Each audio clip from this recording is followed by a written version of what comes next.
بجماله حسنت جميع خصاله بلغ العلا بكماله كشف الدجى بجماله حسنت جميع خصاله. گفتگو شروع کرنے سے پہلے ایک چھوٹی سی بات گزارش کرنا چاہتا ہوں. جتنے لوگ بھی یہاں بیٹھے ہوئے ہیں تقریباً سب اس عقیدے کے مالک ہیں کہ جہاں حضور کا ذکر ہوتا ہے اگر حضور کرم فرمائیں تو وہ تشریف لے آتے ہیں. سنا ہے آپ ہر عاشق کے گھر میں تشریف لاتے ہیں. سبھی کا یہی عقیدہ ہے نا. اب سوال یہ پیدا ہوتا ہے کہ اگر حضور جلوہ گر ہیں، حضور محفل میں موجود ہیں، تو ہمارے بیٹھنے کا انداز کیا ہونا چاہیے؟ حضور کے ہوتے ہوئے اپنی باتوں کا کیا تک بنتا ہے؟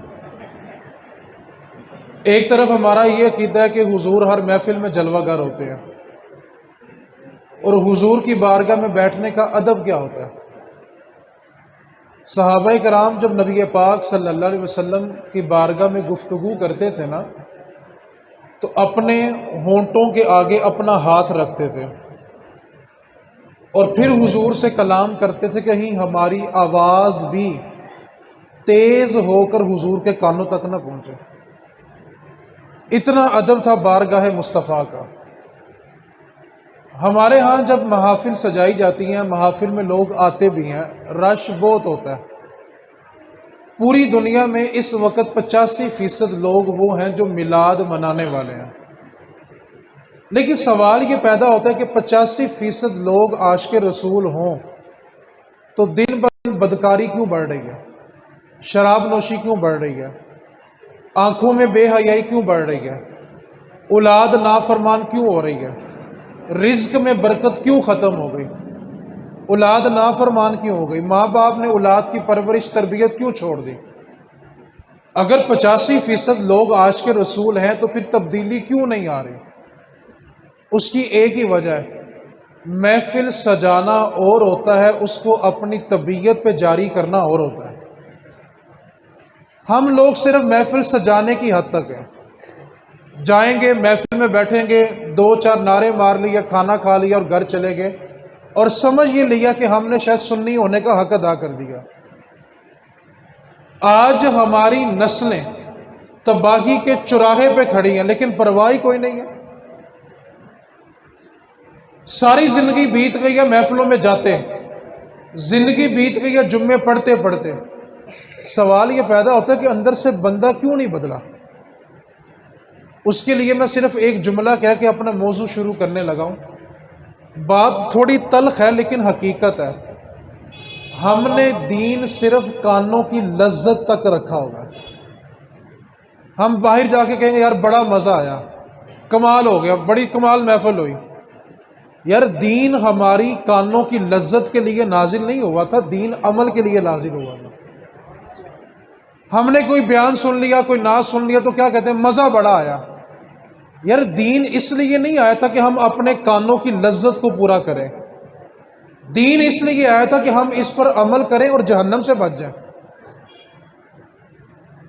نقصان یہ ہو گیا کہ ہم نے دین کو کانوں کی لذت تک محدود کیا ہوا ہے. نتیجہ کیا نکلتا ہے؟ ساری رات محفل جاری رہے، سارا دن محفل جاری رہے، نہ کوئی آنے سے پہلے نماز پڑھتا ہے، نہ کوئی جا کے نماز پڑھتا ہے.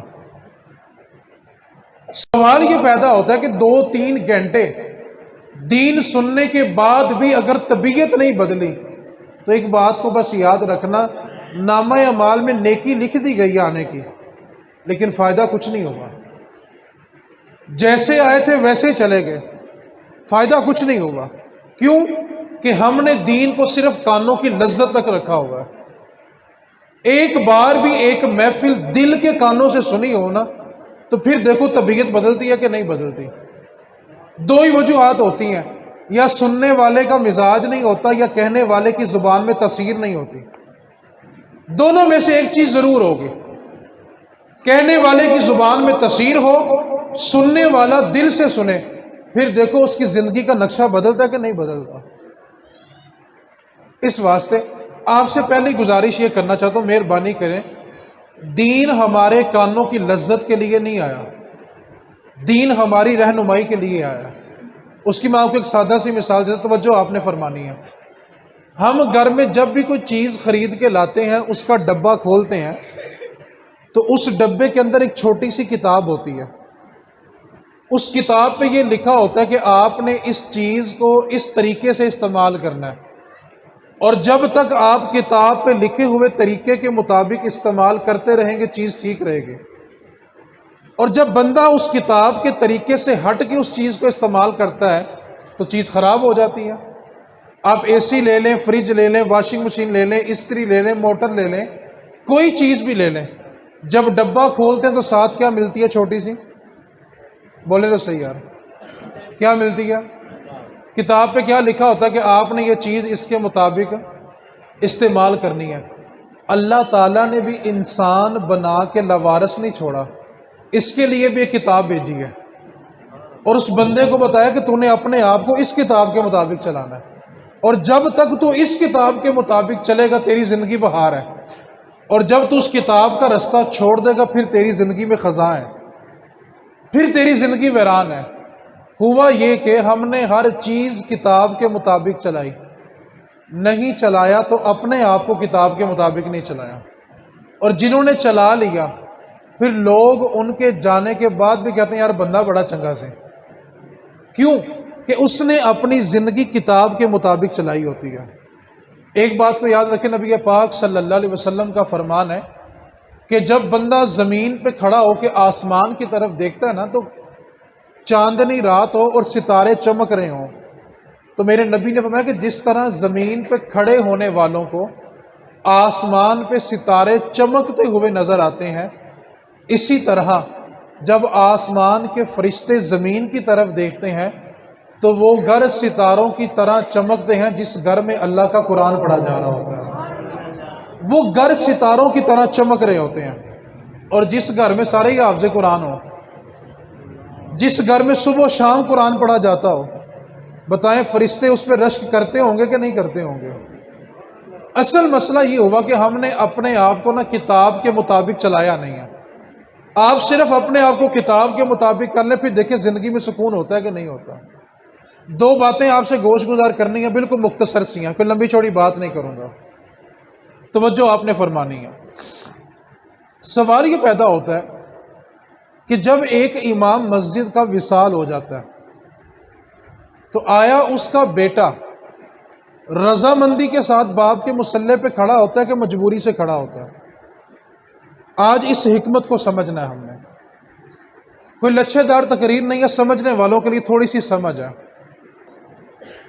99% اولاد اپنے باپ کے مصلی کو مجبوری میں سنبھالتی ہے، اس کو شوق نہیں ہوتا۔ اور جانتے ہیں شوق کیوں نہیں ہوتا؟ کیونکہ جس امام نے 40 سال نمازیں پڑھائی ہوں، 50 سال نمازیں پڑھائی ہوں، آپ جانتے ہیں جب اس کی بیٹیاں جوان ہوتی ہیں نا تو اس کا رشتہ دیکھنے کے لیے امام کے گھر میں کوئی آتا نہیں ہے، لوگ باہر سے یہ کہہ کے چلے جاتے ہیں یار مولوی مسجد کی چھت پہ رہتا ہوگا، اس نے ہمیں کیا دینا ہے؟ لوگ اس کے گھر کی سیڑھیاں نہیں چڑھتے۔ یہ ظلم کس نے کیا؟ ایک رات میں ایک قوال بلا کے 5 لاکھ روپیہ 7 لاکھ روپیہ اس کو دے دیا، ایک آرٹسٹ نعت خان بلایا 2-2.5 لاکھ روپیہ اس کو دے دیا، چھمک چھلو تقریریں کرنے والے مولوی بلائے جن کو علماء کہتے ہیں وہ بھی شرم آتی ہے، ایک رات میں 50,000 لاکھ روپیہ ان کو دے دیا، اور جس بندے نے آپ کو پورا مہینہ 5 وقت نماز پڑھائی ہے، ہم نے مہینے کے بعد اس کو کیا دیا؟ یہ رویہ دیکھ کے امام کا بیٹا کبھی خوشی کے ساتھ مصلی پہ کھڑا نہیں ہوتا، کیونکہ وہ جانتا ہوتا ہے کہ ساری زندگی میرے باپ کے ساتھ کیا سلوک ہوا ہے۔ وہ اس درد کو محسوس کرتا ہے کہ میری بہنوں کا رشتہ دیکھنے کے لیے لوگ ہمارے گھر کی چھت پہ نہیں آتے، وہ باہر سے یہ کہہ کے چلے جاتے ہیں یار امام تو مسجد کی چھت پہ رہتا ہوگا۔ ہم نے امام کو کیا دیا؟ میں ایک جملہ کہنے لگا، میری بات سے ناراض نہیں ہونا، ابھی یہاں پر اعلان کر دیا جائے نا کہ فلاں دن محفل میلاد ہے تو اپنا اپنا حصہ شامل کریں، تو ہم سب نا صدقہ جاریہ سمجھ کے حصہ ملا لیں گے۔ اور اگر میں یہی کہوں کہ بھائی یہاں بیٹھو امام صاحب کی تنخواہ بڑھانی ہے، تو 10 میٹنگیں ہوں گی، فیصلہ کوئی نہیں ہوگا۔ یہ ظلم کس نے کیا؟ یہ ظلم سنیوں نے کیا۔ ایک جملہ سخت کہنے لگا ہوں، شاید میری بات کسی کو بری لگ جائے، لگنی بھی چاہیے یار، کیونکہ کڑوی دبائی کبھی کبھی ہضم ہوتی ہے۔ میری بات سے ناراض نہیں ہونا۔ ہم نے قوال، نعت خان، مولوی جو اس طرح کے ہیں اور پیر یہ کروڑ پتی کر دیے، اور جو علماء تھے بیچارے اپنا مہینہ گزارنے میں مجبور ہو گئے۔ یہ ظلم کس نے کیا؟ یہ ظلم عوام کی طرف سے ہوگا۔ میں آپ سے ایک سوال کرنا چاہتا ہوں، اگر آپ کو میری بات پہ یقین نہ ہو، پاکستان کے بڑے سے بڑے مدرسے میں چلے جاؤ، بڑے سے بڑے، جہاں پہ آپ کا دل چاہے نا کہ میں نے اس مدرسے جانا ہے، آپ وہاں پہ چلے جائیں، وہاں جا کے پوچھیں بھی آپ کے مدرسے میں 50 سال سے حدیث کون پڑھا رہا ہے؟ وہ کہیں گے جی یہ ہمارے شیخ الحدیث صاحب ہیں، 50 سال سے حدیث پڑھا رہے ہیں۔ آپ صرف ایک جملہ پوچھنا کہ یہ 50 سال سے حدیث پڑھا رہے ہیں، ان کو آپ ماہانہ تنخواہ کتنی دیتے ہیں؟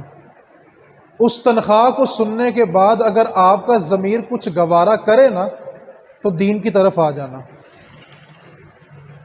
ایک جملہ بولوں اگر آپ ناراض نہ ہوں، پاکستان میں سرکاری طور پہ جو جھاڑو دینے والا جمع دار بھرتی ہوتا ہے نا پہلے اسکیل پہ، آپ کو پتہ اس کی تنخواہ کتنی ہے؟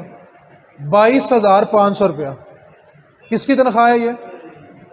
جس نے صبح شام کیا کرنا ہے اور جس نے 5 وقت نماز پڑھانی ہے۔ ایک جملہ کہنے لگا ہوں، ابھی میرے گھر میں محفل ہوگی نا، میں اکیلا کسی سے چندہ نہیں مانگوں گا، اکیلا بندہ اپنے گھر محفل کروا کے 50,000 روپیہ، لاکھ روپیہ خوشی سے خرچ کر دوں گا۔ اور اگر مجھے کہا جائے نا یار امام صاحب کی تنخواہ بڑھانی ہے، چلو آپ چندے میں 500 روپیہ ماہانہ اضافہ کر دیں، روزانہ نہیں ماہانہ، تو بھلا کیا ہوگا؟ یار میرے حالات ٹھیک نہیں ہیں، خدا دی قسمیں ٹھیک ہوندے بھی نہیں۔ پھر میرا سوال ہے آپ سے، یار آپ یہاں بیٹھے ہوئے ہیں، اللہ آپ کو جزائے خیر عطا فرمائے، ساری رات محفلیں سننے کے بعد کتنے لوگوں کی زندگی بدلتی ہے؟ آپ نے کبھی سنے؟ اپنا کوئی بندہ بتا دیں جی وہ بندہ ساری رات محفل میں بیٹھا رہا تھا اور صبح جب گھر آیا تھا نا اس نے آتے ساری 5 نمازیں شروع کر دی ہیں۔ کبھی اتفاق ہوا یہ بات سننے کا؟ آپ بھلا کیا کہو گے؟ یار محفلاں سے جاندہ بدلدا پھر بھی نہیں۔ کیوں بھلا؟ وہ صرف کانوں کی لذت کے لیے جاتا ہے۔ ہم نے لوگوں کو سننا ہے صرف کانوں کی لذت کے لیے، دین پہ عمل کرنے کے لیے نہیں۔ اور اللہ ماشاءاللہ اب تو مزاج ہی بدل گیا نا، جو بندہ 50 سال سے حدیث پڑھا رہا ہے، 50 سال سے امامت کر رہا ہے، 50 سال سے قرآن پڑھا رہا ہے، وہ مولوی ہے، اور جو 6 مہینے غسل نہ کرے بابا جی سرکار ہیں۔ عجیب تماشا بنا لیا یار ہم لوگوں نے۔ ایک بندے کو قرآن پڑھاتے پڑھاتے 50 سال کا عرصہ بیت گیا، ایک بندے کو نمازیں پڑھاتے 50 سال بیت گئے ہیں، ایک بندے کو حدیث پڑھاتے 50 سال بیت گئے ہیں، وہ کون ہے جی؟ مولوی صاحب نے، اور جو 6 مہینے غسل نہ کرے بابا جی سرکار نے۔ ہم نے قوالوں کو اور پیروں کو کروڑ پتی کر دیا۔ میں ایک جملہ آپ سے کہنے لگا ہوں، تھوڑی توجہ کریں گے تو شاید یہ بات سمجھ آئے۔ تلخ باتیں کبھی کبھی سمجھ نہیں آتی اور ہر کسی کا مزاج بھی نہیں ہوتا سمجھنے کے لیے۔ آپ سے میں ایک سوال کرنے لگا ہوں، آپ کسی بھی دربار پہ جا کے جو گلے میں چندہ ڈالتے ہیں آپ کی نیت کیا ہوتی ہے؟ ثواب کے لیے ڈالتے ہیں؟ بولو تو صحیح یار، پتہ ہے سخت باتیں آپ سے نہیں سننی، لیکن ایک میں بات کہنا چاہتا ہوں، ہم جس کے ممبر پہ بیٹھتے ہیں نا ہم نے اس نبی کو جواب دینا ہے۔ آپ ناراض ہوتے ہیں سارے ہی ہو جائیں، ہم حضور کو ناراض نہیں کر سکتے۔ قیامت میں دن ہمیں حضور نے پوچھ لیا بتاؤ ممبر سے وفا کی تھی کہ نہیں کی تھی، ہم نے حضور کو کیا جواب دینا ہے؟ وہ مولوی اور ہوں گے جو مسجد کے صدر کو دیکھ کے اپنا موضوع بدلتے ہوں گے، ممبر پہ اچھل کے نعرے ہوتے ہیں، ہم امریکہ کی اینٹ سے اینٹ بجا دیں گے، اور مسجد کا صدر آ جائے تو موضوع بدل جاتا ہے۔ ابھی امریکہ کی اینٹ سے اینٹ بج رہی تھی اور ابھی صدر کے آنے سے موضوع تبدیل ہو گیا۔ اور کم از کم میں کہتا ہوں، کم از کم خدا کے واسطے ہاتھ جوڑ کے کہتا ہوں، حضور کے ممبر سے تو وفا کر لو یار، حضور کے مصلی سے تو وفا کرو یار۔ آپ کسی بھی دربار کے گلے میں چندہ کیوں ڈالتے ہیں؟ ثواب کے لیے۔ آپ سے میرا ایک سوال ہے، میں کسی کا نام نہیں لینے لگا کیونکہ میرا مزاج نہیں ہے کسی کا نام، میں نے ایک حقیقت بیان کرنی ہے۔ جتنے بڑے بڑے آستانے ہیں، جتنے بڑے بڑے دربار ہیں، آپ نے کبھی 5 سال کے بعد بھی یہ خبر سنی ہے کہ فلاں دربار سے اس سال اتنے علماء تیار کیے گئے، اس سال رمضان کے لیے اتنے حافظ فلاں دربار کے ہوں گے؟ کبھی سنا ہے آپ نے؟ جانتے ہیں آپ کے پیسوں سے کیا خریدا جاتا ہے؟ پیر صاحب کی گاڑی لیٹسٹ ہوتی ہے، ان کا گھر چھوٹے سے بڑا ہوتا ہے،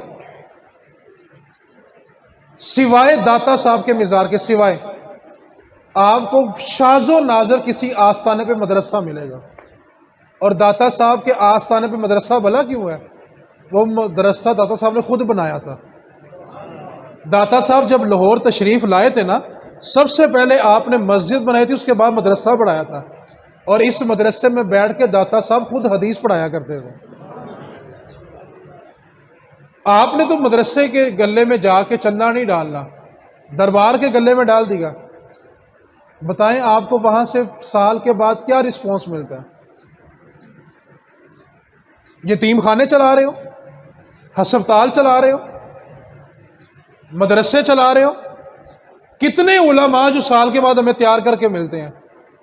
یہ وہ رویہ ہے کہ ایک امام کے جانے کے بعد اس کا بیٹا خوشی سے مصلی پہ کھڑا نہیں ہوتا، وہ شاید مروتاً کھڑا ہو جائے، شاید لوگوں کے کہنے کے اندر مجبور ہو کے کھڑا ہو جائے، لیکن سنیوں نے جو حالت کی ہے، ایک امام کے جانے کے بعد اس کا بیٹا خوشی کے ساتھ مصلی پہ نہیں کھڑا ہوتا۔ ہم نے قوال، نعت خان اور چھمک چھلو مولوی جو تھے وہ کروڑ پتی کر دیے، اور جو 5 وقت نماز پڑھانے والا ہے وہ سال کے بعد بھی کہتے ہیں نا میری تنخواہ میں کچھ اضافہ کر دو، تو 6 مہینے کمیٹی کا موڈ ٹھیک نہیں ہوتا۔ بھلا کیا کہتے ہیں؟ مولویوں کی لوڑ ہے؟ مولوی انسان نہیں ہے؟ اس کے گھر میں بچے نہیں پلتے؟ آپ مجھے ایک بات تو بتائیں، روزانہ گھر میں 500 روپے کا بھی دودھ ہے تو مہینہ کتنا بنتا ہے؟ امام کی تنخواہ کتنی ہوتی ہے؟ یعنی وہ ساری زندگی جو ہے صرف دودھ پینے پہ گزار رہے، اس کے سوا تو امام کی ضرورت ہی کوئی نہیں ہے نا۔ اس بات کو یاد رکھنا۔ ایک جملہ کہنے لگو، تھوڑی توجہ فرمانی ہے۔ ہم نے جو سلوک نعت خانوں سے اور قوالوں سے کی ہے نا، اب آنے والی نسل بھلا کیا چاہتی ہے کہ میں نعت خان بنوں اور 2 گھنٹے کے اندر 50,000 60,000 روپیہ کماؤں اور زندگی کو سکون سے بسر کروں۔ ہمارے اس رویے کا نقصان یہ ہوا کہ لوگ اپنے بچے کو عالم بنانے سے اب ڈرتے ہیں۔ وہ سوچتے کیا ہیں، یار یہ مولوی بن گیا تو ساری زندگی کھائے گا کہاں سے؟ لیکن میں آپ کو ایک بات بتانا چاہتا ہوں، ہم حقیر لوگ نہیں ہیں۔ ایک چیلنج کرنے لگا ہوں، پوری دنیا کے کسی ایک اسپتال، پاکستانی پوری دنیا کے کسی ایک اسپتال کی ایک وارڈ دکھا دو جس کے بیڈوں کے اوپر سارے کے سارے مولوی پڑے ہوں۔ کبھی آپ نے دیکھا اسپتال میں جا کے مولوی کو پیشاب کی نالی لگی ہے، خوراک کی نالی لگی ہے، اور پوری کی پوری وارڈ مولویوں کی پڑی ہو؟ ہسپتال جاتے ہیں کہ نہیں جاتے؟ کبھی دیکھا کہ سارے مولوی پڑے ہوں؟ اور میرے بھائی ایک بات کو یاد رکھو، ہم لوارث نہیں ہیں، ہمارا رب ہے۔ ساری دنیا بھوکی مر جائے گی، دیندار کبھی بھوکا نہیں مرے گا، لیکن جو ہر رویہ ہم نے اختیار کر لیا اس کا نقصان کیا ہوا؟ ہماری نسلیں اب دین پڑھنے کے لیے تیار نہیں ہیں۔ میں ایک بات کرنے لگا، تھوڑی توجہ کرنی ہے۔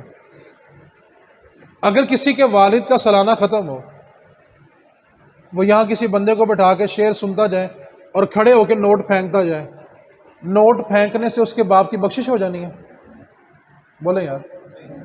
اچھا چلے میں بات آسان کرتا ہوں، باپ میرا جائے اور میں لوگوں کے ترلے کروں کہ قرآن پڑھو، میں کہتا ہوں قاری صاحب دنیا سے رخصت ہوئے ہیں نا، ایسا اصالِ ثواب چھوڑ کے گئے ہیں، کوئی ہاتھ اٹھائے نہ اٹھائے، جب ان کا بیٹا تحیات میں کہتا ہوگا نا ربنا اغفر لی والی والدیا، سناؤ قاری صاحب کی قبر ٹھنڈی ہوتی ہوگی کہ نہیں ہوتی ہوگی؟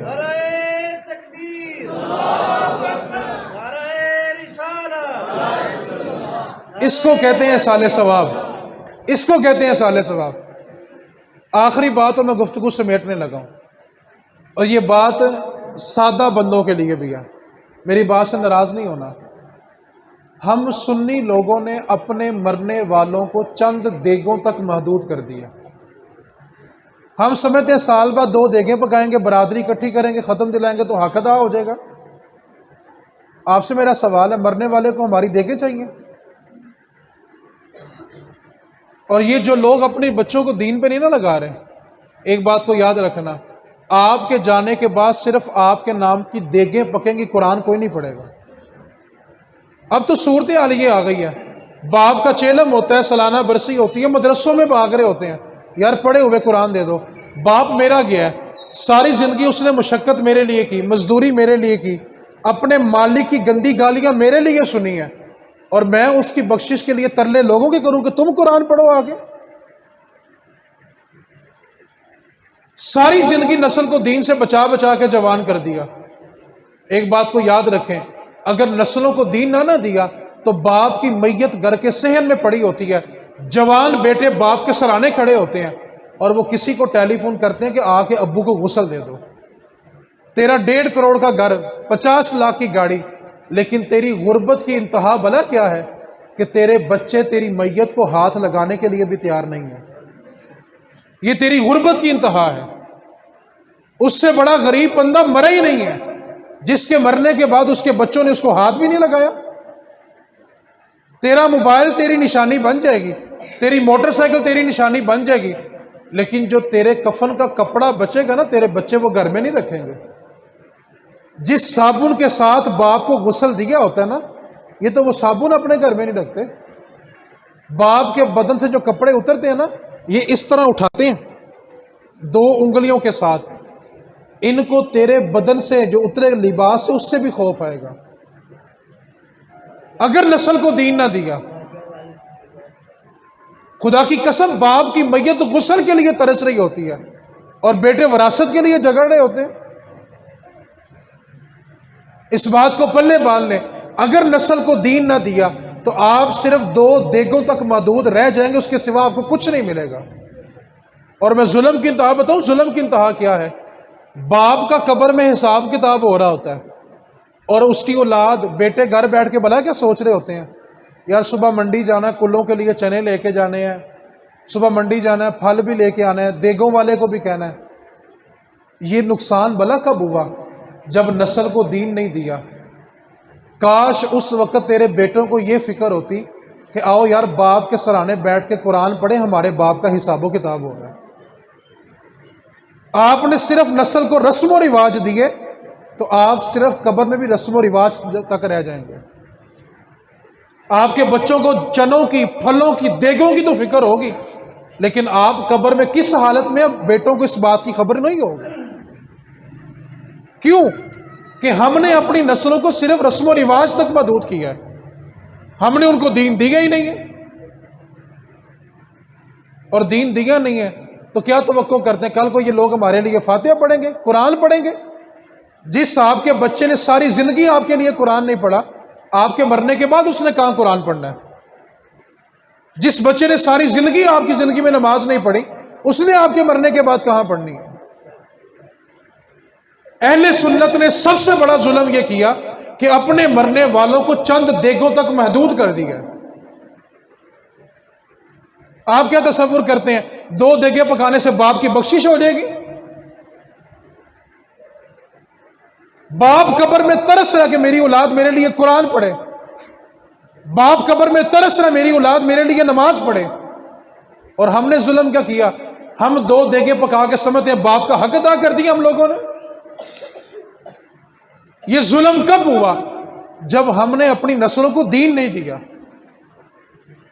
دین دیا ہوتا تو میرے رسول کریم نے فرمایا کہ جتنی دیر میں ایک اونٹ ذبح کر کے اس کا گوشت بنایا جاتا ہے نا، اتنی دیر میں مردے کا حساب و کتاب ہوتا ہے، لہٰذا تم اتنی دیر قبروں پہ بیٹھ کے قرآن پڑھا کرو۔ اور ہم گھر آ کے کیا سوچ رہے ہوتے ہیں؟ سرے منڈی چنے لین بھی جانا ہے، سرے منڈی پھل لین بھی جانا ہے۔ ایک بات کو یاد رکھنا، ہمارے ہاں نا جو رسم و رواج بن گئے ہیں نا، ان سے نکلنا بڑا مشکل ہو گیا۔ آپ سب لوگ کس لیے بیٹھے ہیں آ کے یہاں پہ؟ بولو یار، ہمارے ہاں کیا ہوتا ہے؟ جتنا قریبی رشتہ ہوتا ہے نا اتنا اچھا پھل ہوتا ہے۔ گھر میں سب یہ کہہ کے آتے ہیں کہ ہم مثال ثواب کے لیے جا رہے ہیں، چیلم پہ جا رہے ہیں، برسی پہ جا رہے ہیں۔ برسی زندہ بندے کی ہوتی ہے کہ مردے کی ہوتی ہے؟ اور جو پھل لے کے آئے وہ زندہ نے کھانا ہے کہ مردے نے کھانا ہے؟ تو مرنے والے کے لیے کیا لے کے آیا؟ کس کے لیے آئے تھے سارے؟ قاری صاحب کے لیے آئے تھے؟ بولے تو صحیح یار، کچھ لے کے آئے۔ ایک بات کو یاد رکھیں، دعائیں اپنے یہاں بیٹھ کے کرنی ہے، گھروں کچھ نہیں لے کے آئے، وہ بھی اسی امام کے پیچھے پیچھے کرنی ہے۔ میں ظلم کی انتہا بتاؤں، ظلم کی انتہا کیا ہے، بات کو توجہ سے سمجھنا ہے۔ مرنے والے کے گھر کے باہر 3 دن دریاں بچھا کے لوگ بیٹھتے ہیں، ایسا ہی ہے؟ کیوں بیٹھتے ہیں؟ کہ جو بندہ بھی فاتحہ پڑھنے آئے گا اس کے ساتھ مل کے کیا پڑھیں گے؟ یعنی مرنے والے کے اصالِ ثواب کے لیے ہم گھر کے باہر یا کسی کا ڈرائنگ روم بڑا ہو تو اس میں بیٹھ جاتے ہیں۔ اچھا وہ 3 دن ہم کیوں بیٹھتے ہیں؟ کہ جو نیا بندہ آئے گا اس کے ساتھ مل کے فاتحہ پڑھیں گے تو مرنے والے کو کیا ہوگا؟ ثواب ہوگا۔ اب بتائیں، بیٹھے تھے ہم مرنے والے کی بخشش کے لیے اور وہاں سارا دن بیٹھ کے اخبار پڑھتے ہیں، قرآن کوئی بھی نہیں پڑھتا۔ آپ بتائیں، سارا دن اخبار پڑھنے سے مردے کو کتنے نفلوں کا ثواب ملا ہے؟ اس سے اگلا ظلم بتاؤں، نیا بندہ آتا ہے، فاتحہ پڑھ لو جی، اب سب نے ہاتھ اٹھا لیا، پڑھ کوئی بھی نہیں رہا، سب بلا کے کر رہے ہیں، انہیں ہاتھ پھیریا کہ نہیں پھیریا؟ انہیں ہاتھ پھیریا کہ نہیں پھیرا؟ ایک نے ہاتھ پھیرا، سب نے ہاتھ پھیر لیا، کچھ پڑھا ہے نہیں پڑھا، کچھ مانگا ہے نہیں مانگا، کوئی غرض ہی نہیں ہے۔ ایک نے ہاتھ پھیرا، سب نے ہاتھ پھیر لیا۔ او بھائی، مانگنے والے کو دھوکہ دے رہے ہو، جس سے مانگا ہے اس کو دھوکہ دے رہے ہو، یا جس کے لیے مانگا تھا اس کو دھوکہ دیا؟ کس کو دھوکہ دیا ہم نے؟ دعا کس سے مانگی جاتی ہے؟ اس کو دھوکہ دیا تھا، یا جس کے لیے مانگ رہے تھے اس کو دھوکہ دے رہے تھے؟ ساری زندگی مرنے والوں سے ظلم کیا ہو اور توقع یہ رکھتے ہیں کہ لوگ ہمارے لیے فاتحہ پڑھ کے لائیں گے، ساری زندگی جنازوں میں خاموشی سے کھڑے ہو کے گزار دی، اور تصور کیا ہے لوگ ہمارے لیے جنازے پڑھنے آئیں گے تو فاتحہ پڑھ کے لائیں گے۔ اہل سنت والوں نے سب سے بڑا ظلم یہ کیا کہ اپنے مرنے والوں کو صرف سمجھا کہ یہ دیگوں کے محتاج ہیں، یہ پھلوں کے محتاج ہیں۔ اور میرے بھائی، جتنا پھل ماں باپ کے سالانہ ختم پہ یا چیلم پہ پڑا ہوتا ہے نا، کاش اتنا پھل ان کو ان کی زندگی میں کھلایا ہوتا، تب تیری ماں تیرے وقت کے لیے ترسے، تب تیرا باپ تیرے میٹھے بولوں کے لیے ترسے، اور بعد میں لوگ غسل دیتے وقت پاؤں دھو دھو کے پیتے ہیں۔ اس واسطے اگر اس ظلم سے آپ بچنا چاہتے ہیں تو آج ان رسم و رواج کو ختم کرنا پڑے گا۔ اور ایک بات کو یاد رکھیں، ہم میں سے ختم کسی نے نہیں کرنا، کیوں بلا؟ برادری کی کہے گی ساری زندگی پیودہ کھادا ہے، او دن آج 2 دیگا بھی نہیں پکا سکے، کیونکہ ہم تو بس بات سننے سے بچنے کے لیے کرتے ہیں نا۔ آپ مجھے ایک بات بتائیں، آپ شادی میں جتنا مقروض ہوتے ہیں نا، صرف ناک رکھنے کے لیے ہوتے ہیں کہ یہ کام بھی کر لے کوئی کچھ نہ کہہ دے، یہ کام بھی کر لے کچھ کو نہ کہہ دے۔ 15 لاکھ لگانے کے بعد باتوں سے بچ جاتے ہیں، تو پھر ہمیں اپنی عقل پہ ماتم نہیں کرنا چاہیے۔ ایک طرف مقروض بھی ہو گئے ہیں، باتیں پھر بھی سن لیں گے۔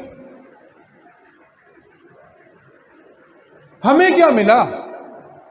مرنے والوں کو کیا ملا؟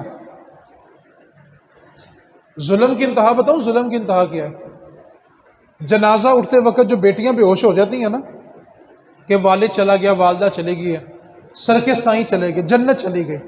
یار باپ ہوتا ہے نا، باپ، قسم خدا کہ اس سے گہری چھاؤں کسی کی نہیں ہوتی۔ باپ ایک سورج ہوتا ہے، سورج، تپش بڑی ہوتی ہے، گرمی بڑی ہوتی ہے، بات بات پہ جھڑکتا ہے، ڈانٹتا ہے. لیکن نوجوانوں، جب باپ کا سورج غروب ہوتا ہے نا، زندگی میں اندھیرے بڑے چھا جاتے ہیں. کوئی مخلص مشورہ دینے والا ملتا نہیں ہے. خدا کی قسم یہ صرف باپ ہوتا ہے جس کی اپنی ٹانگوں میں طاقت نہ بھی نہ ہو، بیٹے کو پریشان دیکھے تو بھلا کہتا پتر تو گھبرانا نہیں، تیرا پیو ہلی جیوندا ہے. یہ صرف باپ ہوتا ہے. اور باپ کون ہوتا ہے؟ اس سے پوچھ کے دیکھ یار، جو عید کی نماز پڑھ کے گھر جائے اور اس کو سینے لگانے والا باپ نہ ملے، اس سے پوچھ باپ ہوتا کیا یار. آج تو باپ کو آنکھیں دکھاتے ہیں. جس باپ نے تجھے بولنا سکھایا آج تو اسی باپ پر بولتا ہے. تو نے کبھی تصور کیا تیرے باپ نے تجھے پالا کیسے؟ تپتی دھوپ میں مزدوری کر کے تجھے پالا ہے، اپنے مالک کی گندی گندی گالیاں سن کے تجھے پالا ہے. مسجدوں کی کمیٹیوں میں چھوٹی عمروں کے لوگ آ کے امام کو جھڑک جاتے ہیں. اس نے پھر بھی مصلی نہیں چھوڑا کہ میں نے مصلی سے وفا بھی کرنی ہے، اپنی اولاد کو بھی پالنا ہے. ایک بات کو یاد رکھنا، باپ کے سورج کے بعد زندگی میں صرف اندھیرا ہے. کوئی کتنا بھی مخلص ہو، لیکن جو چھاؤں باپ کا درخت دیتا ہے نا، وہ چھاؤں کہیں میسر نہیں ہوتی. اس واسطے زندگی میں ماں باپ کی قدر کر لو. مائیں سلامت ہے تو ان کو پاؤں چوم چوم کے رکھو. میں نوجوانوں آپ کو ایک مثال دینا چاہتا ہوں.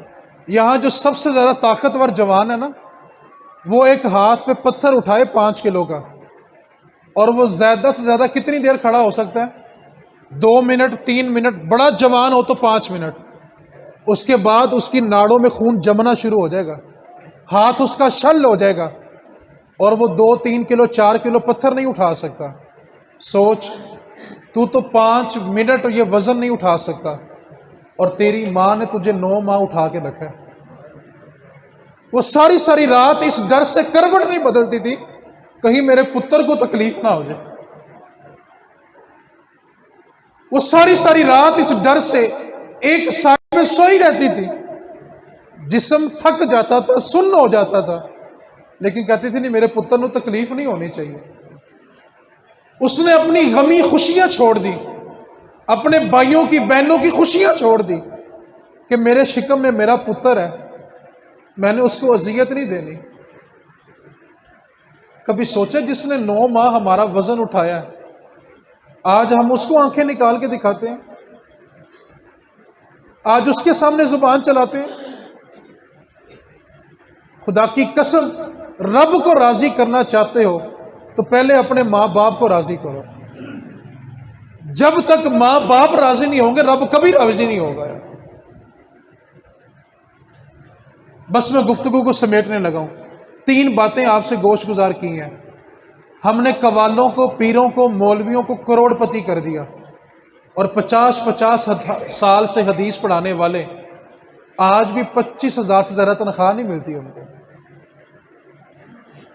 ایک بات کو یاد رکھیں، ہم سمجھتے ہیں دیکھیں جی اس سے کیا فرق پڑتا ہے.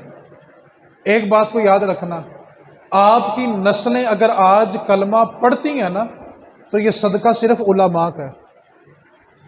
میری بات کا نہیں یقین؟ ابھی گھر جانا، ابھی جا کے اپنی گھر والی سے پوچھ لینا، اپنی ماں سے پوچھ لینا، بہن سے پوچھ لینا، بیٹی سے پوچھ لینا کہ ماں جی، بہن جی، ذرا 6 کلمے تو سنائیں. اور اس سے بڑا ظلم بتاؤں، جا کے یہ پوچھ لینا کہ نماز میں کتنی چیزیں فرض ہیں، وضو میں کتنی چیزیں فرض ہیں.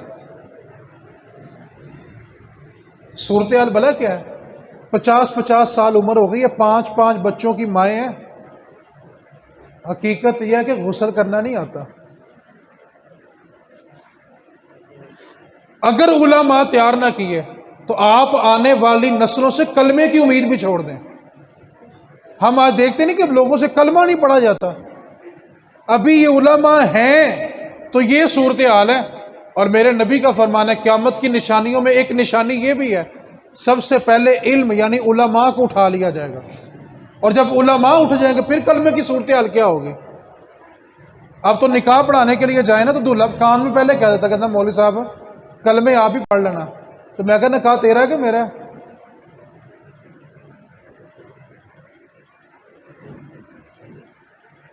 اگر آپ کی نسلیں کلمہ پڑھ رہی ہیں نا تو علماء کا شکر ادا کریں آپ۔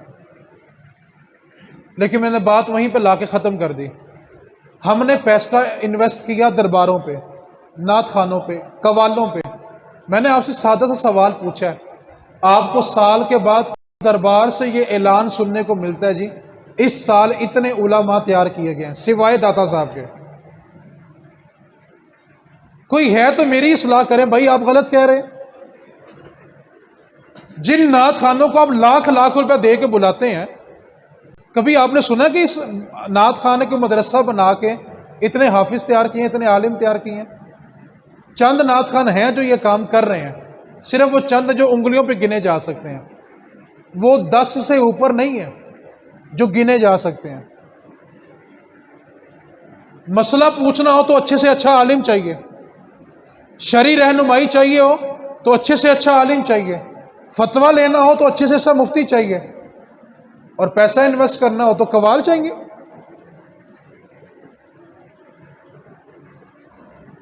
اس واسطے آج آپ نے اس بات کا فیصلہ کر کے جانا ہے کہ اگر ہم نے عالم تیار نہ کیے تو آنے والی نسلوں کی صورتحال کیا ہوگی۔ اور دوسری بات، اہل سنت کا سب سے بڑا ظلم کیا ہے کہ انہوں نے اپنے مرنے والوں کو چند دیگوں تک محدود کر دیا۔ مرنے والے کو ہماری دیگیں نہیں چاہیے، اس کو ہمارا قرآن چاہیے۔ خدا کے واسطے دیگیں 2 نہیں 50 پکاؤ، دین منع نہیں کرتا، لیکن مرنے والوں کو دیگیں نہیں چاہیے۔ آپ نے کیا پڑھا ہے؟ مرنے والے کو اس سے غرض ہے۔ اس وقت 3 باتیں آپ سے گوش گزار کی ہیں۔ نمبر 1، اگر پیسہ سارا قوالوں پہ، نعت خانوں پہ، پیروں پہ انویسٹ کیا تو آپ اس بات کو یاد رکھیں، آنے والے دور میں آپ کو مسئلہ بتانے والے صحیح علماء نہیں ملنا، جو صورتحال پیدا ہو چکی ہے۔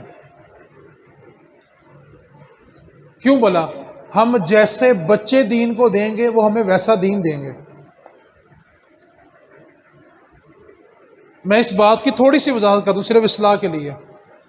نبی پاک کی محفل میں لوگ کیوں آتے ہیں؟ دل کا سکون لینے کے لیے۔ اور اگر اسی محفل میں کسی غریب کا دل ٹوٹ جائے، آپ نے تو سٹیج پہ کھڑے ہو کے نمائش کر لی، نوٹ نچھاور کر دیا، اور اس نوٹوں کی بارش کو دیکھنے والا وہ مزدور بھی بیٹھا ہوا ہے جس کے گھر میں ابھی آٹا ختم ہے، اس کے پاس پیسے بھی نہیں ہیں۔ بتائیں وہ نبی کی محفل میں آ کے سکون میں رہا کہ بزدل ہو کے چلا گیا؟ اگر ایک بندہ بوکر پکڑے اور اس کا ایک ایک تیلا نکال کے پھینکتا رہے اور بعد میں وہ تیلے اکٹھے کر کے پھر بوکر باندھ دے، تو آپ کیا کہیں گے بندہ کیا ہے؟ بولو یار، کچھ نہیں مطلب نالا ہے، بولو یار کی یہ بندہ کی ہے دماغی طور پہ کہ پہلے ایک ایک تنکا اس نے پھینک دیا، بعد میں اکٹھے کر کے پھر گرا باندھ دے، تو ہم کیا کہیں گے بندہ دماغی طور پہ؟ تو سٹیج پہ کیا ہوتا ہے؟ پہلے سارے واری واری کھلار دیندے نے، بعد جو سارے اکٹھے کر لیندے نے۔ یہ کیا تماشا ہوا بھائی؟ پہلے ایک ایک کر کے چھٹی جان گے، کیوں بلا؟ 2-3 منٹ مووی بن جائے گی، فلاں شیٹ صاحب نے اتنا نذرانہ پیش کیا تھا۔ اب تو اللہ ماشاءاللہ کمیٹیاں بن گئی ہیں، گینگ بن گئے ہیں، گینگ۔